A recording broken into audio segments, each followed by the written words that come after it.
ಆಕಾಶವಾಣಿ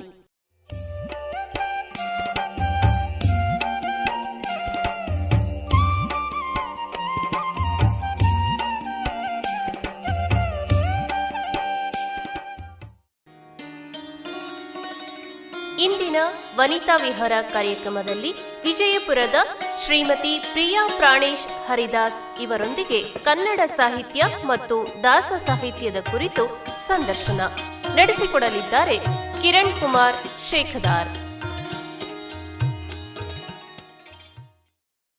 ವನಿತಾ ವಿಹಾರ ಕಾರ್ಯಕ್ರಮ ಕೇಳುತ್ತಿರುವಂಥ ಎಲ್ಲ ಕೇಳುಗರಿಗೆ ನಮಸ್ಕಾರ. ಇಂದು ವಿಜಯಪುರ ಆಕಾಶವಾಣಿ ಸ್ಟುಡಿಯೋದಲ್ಲಿ ನಮ್ಮ ಜೊತೆ ಇದ್ದಾರೆ ಶ್ರೀಮತಿ ಪ್ರಿಯಾ ಪ್ರಾಣೇಶ್ ಹರಿದಾಸ್ ಅಂತ. ಇವರು ವಿಜಯಪುರ ನಗರದಲ್ಲಿ ಸುಮಾರು ವರ್ಷಗಳಿಂದ ಇಲ್ಲೇ ತಮ್ಮ ಜೀವನವನ್ನು ತಾವು ನಡೆಸ್ತಾ ಇದ್ದಾರೆ. ಅದರ ಜೊತೆಗೆ ದಾಸ ಸಾಹಿತ್ಯ ಮತ್ತು ಕನ್ನಡ ಸಾಹಿತ್ಯ ಈ ಎರಡು ಕ್ಷೇತ್ರಗಳಲ್ಲಿ ತಮ್ಮನ್ನು ತಾವು ಗುರುತಿಸಿಕೊಂಡವರು. ಇಂದು ವನಿತಾ ವಿಹಾರ ಕಾರ್ಯಕ್ರಮಕ್ಕೆ ನಮ್ಮ ಸ್ಟುಡಿಯೋಕ್ಕೆ ಬಂದಿದ್ದಾರೆ. ಅವರಿಂದ ದಾಸ ಸಾಹಿತ್ಯದ ಹಾಗೂ ಕನ್ನಡ ಸಾಹಿತ್ಯದ ಅನುಭವವನ್ನು ಅವರಿಂದಲೇ ಕೇಳಿ ತಿಳಿದುಕೊಳ್ಳೋಣಂತೆ. ನಮಸ್ಕಾರ ಶ್ರೀಮತಿ ಪ್ರಿಯಾ ಪ್ರಾಣೇಶ್ ಹರಿದಾಸ್ ಅವರೇ. ನಮಸ್ಕಾರ ಸರ್. ತಮ್ಮನ್ನು ತಾವು ಗುರುತಿಸಿಕೊಂಡಿದ್ದೀನಿ ನಾನು ಈ ಎರಡು ಕ್ಷೇತ್ರಗಳಲ್ಲಿ ಅಂತಂದರೆ, ಒಂದು ದಾಸ ಸಾಹಿತ್ಯ ಮತ್ತು ಎರಡನೇದಾಗಿ ಈ ಕನ್ನಡ ಸಾಹಿತ್ಯ ಅಂತ ಹೇಳಿದರೆ, ಬರವಣಿಗೆ ಅನ್ನೋದು ನೀವು ವಿದ್ಯಾರ್ಥಿ ಜೀವನದಲ್ಲಿ ಇದ್ದಾಗಲಿಂದನೇ ಪ್ರಾರಂಭ ಆಯಿತಾ ಅಥವಾ ಯಾವ ರೀತಿ, ಅಥವಾ ನಿಮಗೆ ಪ್ರೇರಣೆ ಯಾರು ಈ ಒಂದು ಕ್ಷೇತ್ರಕ್ಕೆ ಬರಲಿಕ್ಕೆ? ಸರ್, ಇದು ಚಿಕ್ಕವರಿಂದಾಗಿಂದನು ನಮ್ಮ ತಂದೆಯವರು ಮನೆಯಲ್ಲಿ ಹಲವಾರು ದಿನಪತ್ರಿಕೆಗಳನ್ನ ತರಿಸ್ತಿದ್ರು. ಅದು ಅಲ್ಲದೆ ನನ್ನ ಹುಟ್ಟೂರಾದ ಬಾಗಲಕೋಟೆ, ಅಲ್ಲಿ ವೆಂಕಟಪೇಟೆಯಲ್ಲಿ ದೇಶಪಾಂಡೆ ಲೈಬ್ರರಿ ಅಂತ ಇತ್ತು. ಅಲ್ಲಿಂದನೂ ಹಲವು ಪುಸ್ತಕಗಳನ್ನ ತರೋದು ಇರ್ತಿತ್ತು ಮನೆಯಲ್ಲಿ ನಮ್ಮ ತಂದೆಯವರು ತಾಯಿಯವರು ಪುಸ್ತಕಗಳು ಮತ್ತು ದಿನಪತ್ರಿಕೆಗಳು, ವಾರಪತ್ರಿಕೆಗಳು, ಮಾಸಪತ್ರಿಕೆಗಳು ಓದೋದು ರೂಢಿಯಲ್ಲಿತ್ತು. ಹಾಗೆ ನಾನು ಓದ್ತಾ ಬೆಳೆದು ಬಂದೆ. ಮತ್ತು ಸಾಹಿತ್ಯಗಳು ಮತ್ತು ರೇಡಿಯೋದಲ್ಲಿ ಬರತಕ್ಕಂಥ ಹಾಡುಗಳಾಗಲಿ ಅಥವಾ ಮನೆಯಲ್ಲಿ ಕೇಳ್ತಕ್ಕಂಥ ಭಜನಾ ಹಾಡುಗಳು, ರೇಡಿಯೋ ಹಾಡುಗಳನ್ನ ಕೇಳಿ ಆ ವೇಳೆಗೆ ನಾನು ಚಿಕ್ಕವಳಿದ್ದೆ. ಮನಸ್ಸಿನಲ್ಲಿ 108 ಭಾವನೆಗಳು ಮೂಡುತ್ತಿತ್ತು, ಆದರೆ ಬರವಣಿಗೆ ಶೈಲಿ ಗೊತ್ತಿದ್ದಿದ್ದಿಲ್ಲ. ಹೀಗಾಗಿ ಇದು ಒಂಥರ ಮನಸ್ಸಿನಲ್ಲಿ ಕಾಪಿಟ್ಟಂಥ ಭಾವನೆಗಳನ್ನು ನಾನು ಮುಂದೆ ನನ್ನ ಕಾಲೇಜ್ ವೇಳೆಗೆ ಬಂದಂತಲ್ಲಿ ಅದು ಹೊರಗೆ ಬಂತು. ಆ ವೇಳೆಗೆ ನಾನು ಕಾಲೇಜ್ನಲ್ಲಿದ್ದಾಗ ಸ್ನೇಹಿತರ ಮುಂದೆ ಅಥವಾ ಕಾಲೇಜ್ ವೇಳೆಯಲ್ಲಿ ಬಿಡುವಿದ್ದಾಗ ಸಣ್ಣ ಪುಟ್ಟ ಕವನಗಳನ್ನು ಬರಿತಾ ಇದ್ದೆ. ಇದನ್ನು ತಾವು ರೂಢಿಸಿಕೊಂಡ ಮೇಲೆ ಈಗ ತಾವು ವಿಜಯಪುರದಲ್ಲಿ ಯಾವ ಕ್ಷೇತ್ರದಲ್ಲಿ ತಾವು ಕೆಲಸವನ್ನು ಮಾಡ್ತಾ ಇದ್ದೀರಿ? ನಾನು ಕನ್ನಡ ಸಾಹಿತ್ಯ ಮತ್ತು ದಾಸ ಸಾಹಿತ್ಯ ಎರಡು ಕ್ಷೇತ್ರದಲ್ಲಿ ಮಾಡ್ತಾ ಇದ್ದೀನಿ. ಎರಡು ಕ್ಷೇತ್ರದಲ್ಲಿ ಮಾಡೋದ್ರಿಂದ ಏನಿದೆ ಅಂದ್ರೆ, ಇಲ್ಲಿ ಆಧ್ಯಾತ್ಮಿಕವಾಗಿ ನಾವು ಜನರಲ್ಲಿ ಅಧ್ಯಾತ್ಮ ಭಾವನೆಯನ್ನು ಬಿತ್ತಲಿಕ್ಕೆ ಸಾಧ್ಯ ಆಗತ್ತೆ. ಹಾಗೆ ಕವನಗಳ ಮುಖಾಂತರವಾಗಿ ನಾವು ಸಮಾಜಕ್ಕೆ ನಾವು ಏನು ಹೇಳಬೇಕು ಅಂತ ಹೊರಟಿದ್ದೇವೋ ಒಂದು ಸಾಮಾಜಿಕ ಸುಧಾರಣೆಯಾಗಿ ಅದನ್ನು ನಾವು ಹೇಳಲು ಬಯಸಲು ನಮಗೆ ಇದೊಂದು ಸೇತುವೆ ಸಂಪರ್ಕವಾಗಿ ಸಹಾಯವಾಗಿದೆ. ದಾಸ ಸಾಹಿತ್ಯದಲ್ಲಿ ಹೇಳಬೇಕಾದರೆ, ನಾನು ಫೇಸ್ಬುಕ್ ನಲ್ಲಿ ಹರಿದಾಸರ ಮಿಲನ ದಾಸೋಪಾಸನೆಯಲ್ಲಿ ನಾನು ಶ್ರಾವಣ ಮಾಸದಲ್ಲಿ ಶ್ರಾವಣೀಯ ಶ್ರವಣೋಪಾಸನೆ ಅಂತ ಚಟುವಟಿಕೆಯನ್ನ ಆಯೋಜನೆ ಮಾಡಿರುತ್ತೇನೆ.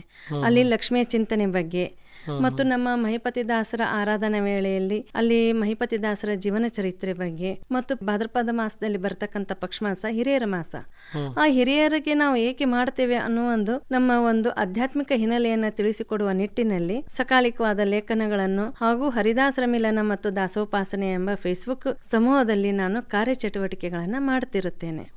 ಹಾಗೆ ಇನ್ನು ನಾವು ಕನ್ನಡ ಸಾಹಿತ್ಯದಲ್ಲಿ ಹೇಳಬೇಕಾದ್ರೆ, ಸಿದ್ದೇಶ್ವರ ಸಾಹಿತ್ಯ ವೇದಿಕೆಯ ಸಂಚಾಲಕಿಯಾಗಿ ಅಲ್ಲಿಯೂ ಮಾಸ ವಿಶೇಷತೆಗಳ ಸ್ಪರ್ಧೆಯನ್ನು ಆಯೋಜಿಸಿದ್ದೇನೆ. ಹಾಗೂ ಹಲವಾರು ಸಂಬಂಧಿಕವಾಗಿ ಅಥವಾ ಲೇಖನಗಳ ಮುಖಾಂತರ ಸ್ಪರ್ಧೆಗಳನ್ನು ಏರ್ಪಡಿಸುತ್ತಾ ಜನರಲ್ಲಿ ನಾವು ಏನು ಅಂದ್ರೆ ಒಂದು ಸಾಮರಸ್ಯ ಮೂಡುವಂತ ವಿಚಾರವನ್ನ ನಾನು ತೆಗೆದುಕೊಂಡು ನಾನು ಚಟುವಟಿಕೆಗಳನ್ನ ಸ್ಪರ್ಧೆಯನ್ನಾಗಿ ಮಾಡಿಕೊಂಡಿದ್ದೇನೆ. ಹಾಗೆ ಮತ್ತು ನಾನು ಅಖಿಲ ಭಾರತ ಸಾಹಿತ್ಯ ಪರಿಷತ್ತಿನಲ್ಲಿ ಮೊದಲು ಜಿಲ್ಲಾ ಸಂಚಾಲಕಿಯಾಗಿ ಹಲವಾರು ಚಟುವಟಿಕೆಗಳನ್ನು ಆಯೋಜಿಸಿರುವೆ.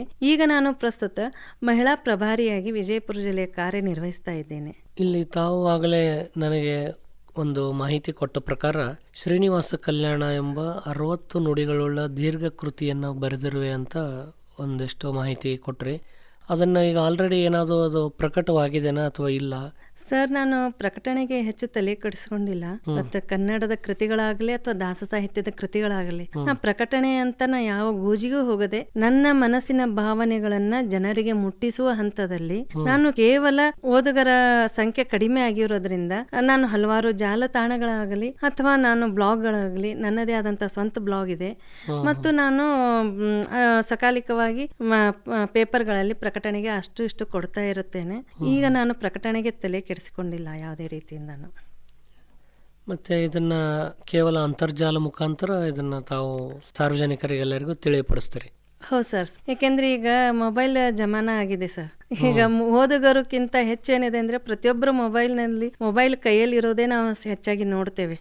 ಹೀಗಾಗಿ ನಾವು ಹರಿಯುವ ನೀರಿನಂತೆ ಬದಲಾವಣೆಯನ್ನು ಜನರು ಯಾವ ರೀತಿ ಇರ್ತಾರೋ ಆ ರೀತಿಯಿಂದ ನಾವು ತಗೊಂಡು ಬದಲಾವಣೆ ಮಾಡ್ಬೇಕನ್ನೋದೇ ನನ್ನದು ಒಂದು ಧೋರಣೆ ಸರ್. ಕರೆಕ್ಟ್ ಆಗಿದೆ ತಾವು ಹೇಳೋದು.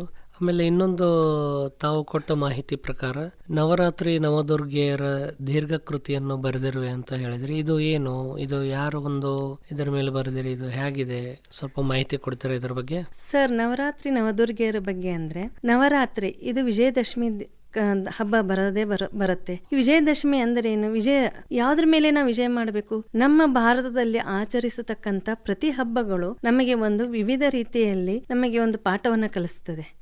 ನಾವು ಬರೀ ಕೇವಲ ಹಬ್ಬ ಆಚರಣೆ ಮಾಡೋದು ಒಂದೇ ಅಲ್ಲ, ಹಬ್ಬದ ಜೊತೆ ನಮ್ಮ ಮಾನಸಿಕ ಆಂತರಿಕವಾದಂತ ನಡವಳಿಕೆಯಲ್ಲಿಯೂ ನಾವು ಬದಲಾವಣೆ ತರಬೇಕು.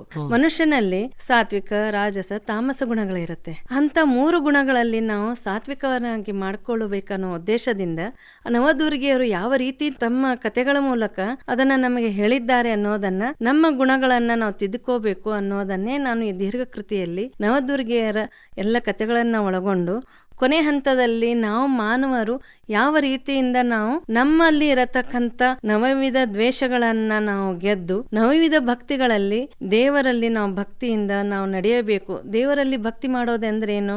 ನಾವು ನಡೆ ನುಡಿಯಲ್ಲಿ ಒಂದಾಗಿ ಇದ್ದು ಸ್ವಚ್ಛವಾದ ಮನಸ್ಸಿನಿಂದ ಸ್ವಚ್ಛವಾದ ಕ್ರಿಯೆಯಿಂದ ನಾವು ನಡೀತಾ ಇರಬೇಕು. ನಮ್ಮ ಸುತ್ತಲಿನ ಎಲ್ಲ ಇದ್ದವರನ್ನು ನಾವೇನು ಅಂದ್ರೆ ಆದರದಿಂದ ಗುರುಹಿರಿಯರನ್ನ ಮಾತನ್ನು ಕೇಳುತ್ತಾ ನಡೆಯಬೇಕನ್ನೋದೇ ಈ ನವದುರ್ಗೆಯರಲ್ಲಿ ಬರತಕ್ಕಂಥ ವಿಷಯ.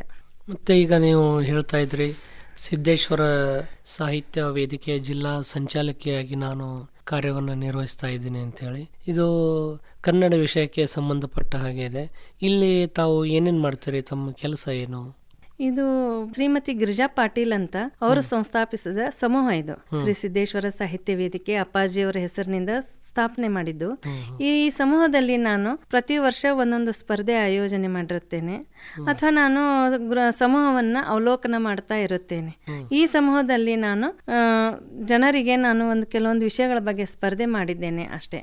ಸ್ಪರ್ಧೆ ಅಂದ್ರೆ ಮಾಸ ವಿಶೇಷತೆ, ಸ್ವಾತಂತ್ರ್ಯೋತ್ಸವದ ಬಗ್ಗೆ ಆಗ್ಲಿ, ದಾಸರ ನುಡಿ ನಮ್ಮ ನಡೆ ಅಂತ ಆಗ್ಲಿ, ಅಥವಾ ಶರಣರ ಕೃತಿಗಳಲ್ಲಿ ನಾವು ಕಂಡಂತದ್ದು, ಆ ರೀತಿಯಾಗಿ ನಾನು ಸ್ಪರ್ಧೆ ಚಟುವಟಿಕೆಗಳನ್ನು ಕೊಟ್ಟಿದ್ದೇನೆ ಸರ್. ಇಷ್ಟೆಲ್ಲ ತಾವು ತಮ್ಮ ಒಂದು ಸಾಧನೆ ಬಗ್ಗೆ ಹೇಳ್ತಾ ಇದ್ರೆ ಇದರ ಜೊತೆಗೆ ಒಂದಿಷ್ಟು ತಮ್ಮ ಕುಟುಂಬದ ಪರಿಚಯವನ್ನು ಮಾಡಿಕೊಡ್ತೀರಾ? ನಾನು ಹುಟ್ಟಿದ್ದು ಬಾಗಲಕೋಟೆಯಲ್ಲಿ. ನಮ್ಮ ತಂದೆ ತಾಯಿ, ನಾನು SSLC ಇದ್ದಾಗಲೇ ನಮ್ಮ ತಂದೆ ತೀರ್ಕೊಂಡ್ರು. ನಮ್ಮ ತಾಯಿ, ಅಣ್ಣ, ಅಕ್ಕ ಎಲ್ಲ ಬಂಧು ಬಳಗದಲ್ಲಿ ಬೆಳೆದವಳು. ಮುಂದೆ ನಾನು 2007ರಲ್ಲಿ ವಿಜಯಪುರಕ್ಕೆ ಮಹಿಪತಿ ದಾಸರ ಮನೆತನದ ಸುನಂದಾಬಾಯಿ ಹಾಗೂ ರಾಘವೇಂದ್ರ ಅವರ ಸುಪುತ್ರರಾದಂಥ ಶ್ರೀ ಪ್ರಾಣೇಶ್ ಅವರ ಸತಿಯಾಗಿ ಬಂದೆ. 2007ಕ್ಕೆ ವಿಜಯಪುರ ನಗರಕ್ಕೆ ಕಾಲಿಟ್ರೆ ಬಂದೆ. ಎಲ್ಲ ನನ್ನ ದಾಸ ಸಾಹಿತ್ಯ ಮತ್ತು ಕನ್ನಡ ಸಾಹಿತ್ಯ ಕ್ಷೇತ್ರಕ್ಕೆ ನಮ್ಮ ಪತಿಯವರೇ ನನಗೆ ಮೊದಲು ಓದುಗರು ಹಾಗೂ ತಿದ್ದುಪಡಿ ಮಾಡತಕ್ಕಂಥ ಹೆಡ್ ಮಾಸ್ಟರ್ ಅವರೇ ಆಗಿದ್ದಾರೆ. ತಮ್ಮ ಪತಿಯವರು ಏನು ಕೆಲಸವನ್ನು ಮಾಡ್ತಾರೆ? ಮೊದಲು ಅವರು ವೈದ್ಯಕೀಯ ಪ್ರತಿನಿಧಿಯಾಗಿ ಕೆಲಸ ಮಾಡ್ತಾ ಇದ್ರು, ಮಲ್ಟಿನ್ಯಾಷನಲ್ ಕಂಪನಿ ಸ್ಯಾಂಡೋಸ್ ಅಂತ. ಈಗ ಅವರು ನಮ್ಮದೇ ಆದಂಥ ಜನೌಷಧಿ ಕೇಂದ್ರ ಇದೆ. ಇದು ತಾವು ಹೇಳಿದ್ರೆ ಆಗಲೇ ನಾನು ಇದನ್ನು ಫೇಸ್ಬುಕ್ನಲ್ಲಿ ಮತ್ತು ಬೇರೆ ಬೇರೆ ಒಂದು ನಿಮ್ಮದೇ ಆದಂಥ ಒಂದು ಬ್ಲಾಗ್ ಇದೆ ಅಂತ ಹೇಳಿದರೆ, ಅದನ್ನು ಪ್ರತಿದಿನ ನಡೆಸ್ತಿರೋ ಅಥವಾ ವಾರಕ್ಕೊಮ್ಮೆ ಹೀಗೆ ಯಾವ ರೀತಿ ನಡೆಸ್ತೀರಿ ಅದನ್ನು? ಸರ್, ಇದು ಬ್ಲಾಗ ಪ್ರತಿಲಿಪಿ ಆನ್ಲೈನ್ ಸ್ಟೋರಿ ಮಿರರ್ ಅಂತ ಇದೆ.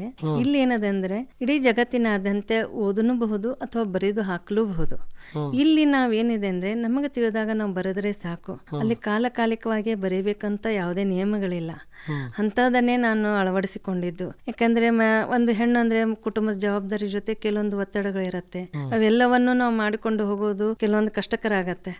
ಆ ನಿಟ್ಟಿನಲ್ಲಿ ನಾನು ಹೆಚ್ಚು ನಾನು ಅಂತರ್ಜಾಲ ಮೀಡಿಯಾದಲ್ಲೇ ನಾ ಬರೀತಾ ಇರೋದು. ಮತ್ತೆ ಈಗ ನೀವು ಬರೆದಿದ್ದೀರಿ ಅಂತ ಸಾರ್ವಜನಿಕರು ಗುರುತಿಸೋದು ಹೇಗೆ ಅದನ್ನ? ಸರ್, ಈ ಸಾರ್ವಜನಿಕರು ಏನಾಗಿದೆ ಅಂದ್ರೆ ಅಂತರ್ಜಾಲ ಮೀಡಿಯಾನೇ ಹೆಚ್ಚು ಉಪಯೋಗ ಮಾಡ್ತಾ ಇದ್ದಾರೆ. ನನ್ನ ಮಾಹಿತಿ ನೋಡಬಹುದಾದ್ರೆ ಗೂಗಲ್ ನಲ್ಲಿ ಪ್ರಿಯಾ ಪ್ರಾಣೇಶ್ ಹರಿದಾಸ್ ಅಂತ ನೀವು ಟೈಪಿಸಿ ನೋಡಿದ್ರೆ ನನ್ನ ಮಾಹಿತಿ ಎಲ್ಲವೂ ಸಿಗುತ್ತೆ ಸರ್.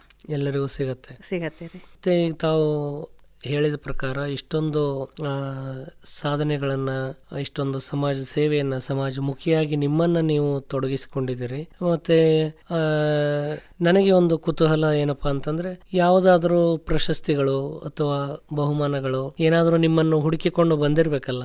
ಪ್ರಶಸ್ತಿ ಸಲುವಾಗಿ ಅಂತ ಎಂದೂ ಕಾರ್ಯ ಮಾಡಿದವಳಲ್ಲ ಸರ್. ಪ್ರಶಸ್ತಿ ಬರುತ್ತದೆ ಅಂದ್ರೆ ನಮ್ಮ ಜವಾಬ್ದಾರಿನೂ ಹೆಚ್ಚಿಗೆ ಆಗತ್ತೆ. ನಾನು ಅದಕ್ಕೆ ಜವಾಬ್ದಾರಿ ಎಷ್ಟರ ಮಟ್ಟಿಗೆ ನಿಭಾಯಿಸ್ತೇನೆ ಅನ್ನೋದು ಬೇಕಾಗುತ್ತದೆ. ಹೀಗಾಗಿ ನಾನು ಪ್ರಶಸ್ತಿಯನ್ನ ಆವರಿಸಿ ಹೋದವಳು ಅಲ್ಲ.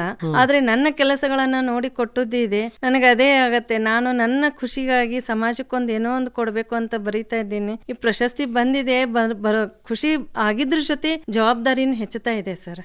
ಬಂದಿದೆ ಸರ್ ಸಾಕಷ್ಟು. ಆದ್ರೆ ಅದು ಹೇಳಿಕೊಳ್ಳೋದು ನನಗೆ ಅಷ್ಟು ಸಮಂಜಸ ಅನ್ಸೋದಿಲ್ಲ, ಮುಜುಗರ ಅನಿಸುತ್ತೆ. ಇಲ್ಲ, ಆದರೆ ಈಗ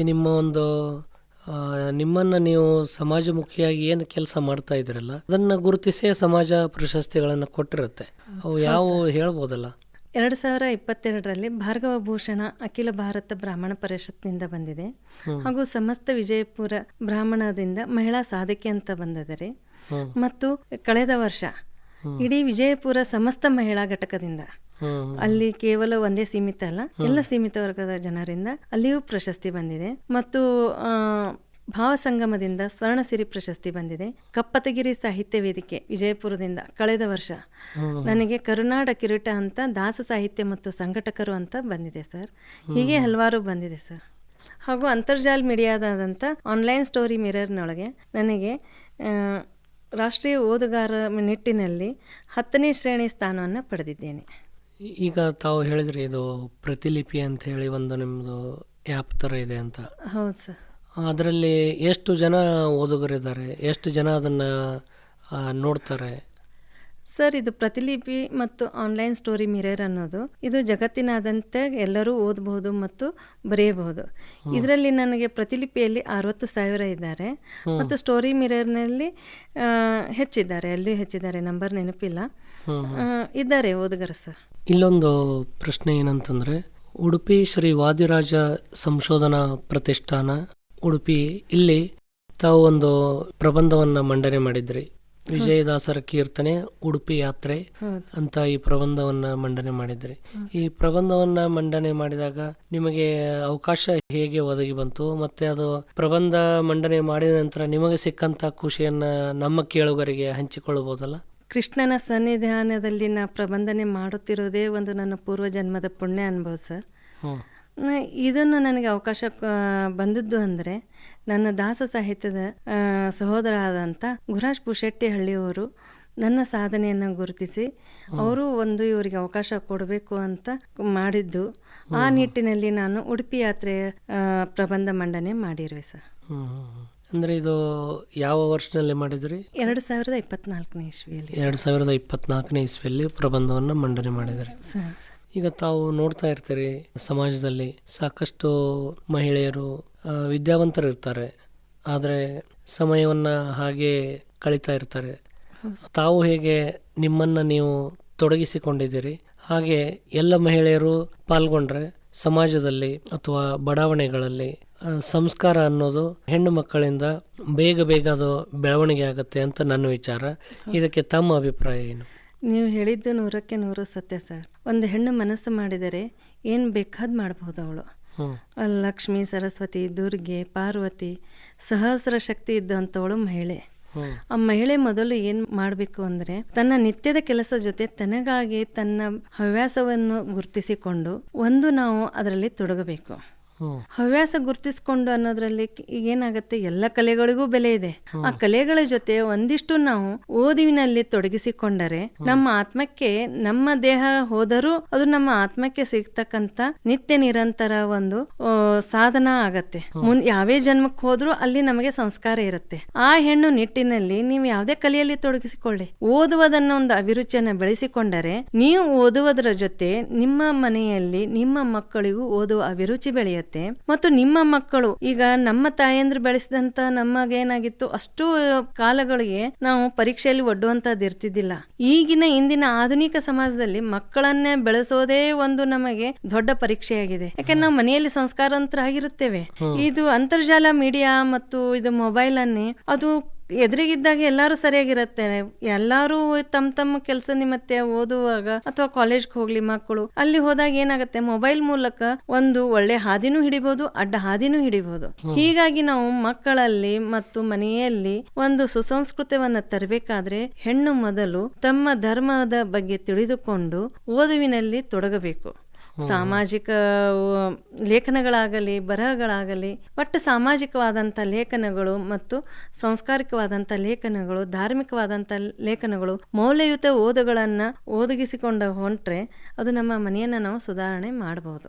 ಆ ನಿಟ್ಟಿನಲ್ಲಿ ಮಕ್ಕಳು ಒಂದು ಪ್ರಜಾಪ್ರಭುತ್ವ ಈಗಿನ ಸಮಾಜದಲ್ಲಿ ಒಂದು ಒಳ್ಳೆ ನಾಗರಿಕರನ್ನಾಗಿ ಬೆಳೆಸಲು ನಮಗೆ ಸಹಾಯ ಆಗುತ್ತದೆ ಓದು. ತುಂಬ ಒಳ್ಳೆಯ ವಿಚಾರವನ್ನ ವ್ಯಕ್ತಪಡಿಸಿದ್ರೆ. ಈಗ ಸಂದರ್ಶನವನ್ನ ಮುಗಿಸುವಂತ ಒಂದು ಹಂತಕ್ಕೆ ಬರೋಣ. ಇಷ್ಟೆಲ್ಲ ತಾವು ಸಾಧನೆಯನ್ನ ಮಾಡ್ತಾ ಇದ್ದೀರಿ, ಇದೇ ರೀತಿ ತಮ್ಮ ಸಾಧನೆ ಮುಂದುವರಿಲಿ ಅಂತ ಹೇಳ್ತಾ ಕೊನೆಯದಾಗಿ ನನ್ನ ಪ್ರಶ್ನೆ, ಇಂದಿನ ಒಂದು ಮಹಿಳೆಯರಿಗಾಗಿ ಒಂದು ಕಿವಿಮಾತನ್ನ ಏನು ಹೇಳ್ತೀರಿ ತಾವು? ಮಹಿಳೆಯರಿಗಾಗಿ ನನ್ನದೊಂದು ಕಿವಿಮಾತು ಏನೆಂದರೆ, ಮಾನಿನಿಯರೇ, ದಯವಿಟ್ಟು ನೀವು ಮನೆಯಲ್ಲಿ ನೀವು ಮಕ್ಕಳು ಮತ್ತು ಹಿರಿಯರು ಮನೆ ಯಜಮಾನರಿಗೆ ವೇಳೆಯನ್ನು ಕೊಟ್ಟು ಅವರ ನಡೆನುಡಿಗಳನ್ನು ಗಮನಿಸುತ್ತಾ ನಿಮ್ಮದೇ ಜವಾಬ್ದಾರಿಯನ್ನು ನಿರ್ವಹಿಸುತ್ತಾ ಎಲ್ಲವನ್ನು ಅವಲೋಕಿಸುತ್ತಾ ನಿಮಗೆ ನೀವು ವೇಳೆಯನ್ನು ಕೊಟ್ಟು ಓದುವಿನಲ್ಲಿ ತೊಡಗಿ ಒಂದು ಸುಸಂಸ್ಕಾರವನ್ನ ಮನೆಯಲ್ಲಿ ಬೆಳೆಸಿ ಅದೇ ಮುಂದೆ ಒಂದು ಸುಂದರ ಸಮಾಜಕ್ಕೆ ನಾವು ನಾಂದಿ ಹಾಡ್ದಂಗಾಗುತ್ತದೆ. ಶ್ರೀಮತಿ ಪ್ರಿಯಾ ಪ್ರಾಣೇಶ್ ಹರಿದಾಸ್ ಅವರೇ, ಇಲ್ಲಿಯವರೆಗೆ ವಿಜಯಪುರ ಆಕಾಶವಾಣಿಗೆ ಬಂದು ತಮ್ಮ ಒಂದು ಕನ್ನಡ ಸಾಹಿತ್ಯ ಮತ್ತು ದಾಸ ಸಾಹಿತ್ಯದಲ್ಲಿ ತಮ್ಮನ್ನು ತಾವು ತೊಡಗಿಸಿಕೊಂಡಂತ ಒಂದು ರೀತಿ ಮತ್ತೆ ಅದಕ್ಕೆ ಸಿಕ್ಕಂತ ಪ್ರಶಸ್ತಿಗಳನ್ನ, ಅದರ ಬಗ್ಗೆ ವಿವರವಾದ ಒಂದು ಮಾಹಿತಿಯನ್ನ ನೀಡಿದ್ದಕ್ಕಾಗಿ ನಮ್ಮ ವಿಜಯಪುರ ಆಕಾಶವಾಣಿ ಪರವಾಗಿ ತಮಗೆ ಹೃತ್ಪೂರ್ವಕ ಧನ್ಯವಾದಗಳು. ನಮಸ್ಕಾರ. ಧನ್ಯವಾದಗಳು ಸರ್. ಇದುವರೆಗೆ ವನಿತಾ ವಿಹಾರ ಕಾರ್ಯಕ್ರಮದಲ್ಲಿ ವಿಜಯಪುರದ ಶ್ರೀಮತಿ ಪ್ರಿಯಾ ಪ್ರಾಣೇಶ್ ಹರಿದಾಸ್ ಇವರೊಂದಿಗೆ ಕನ್ನಡ ಸಾಹಿತ್ಯ ಮತ್ತು ದಾಸ ಸಾಹಿತ್ಯದ ಕುರಿತು ಸಂದರ್ಶನ ಕೇಳಿದಿರಿ. ಸಂದರ್ಶಿಸಿದವರು ಕಿರಣ್ ಕುಮಾರ್ ಶೇಖದಾರ್.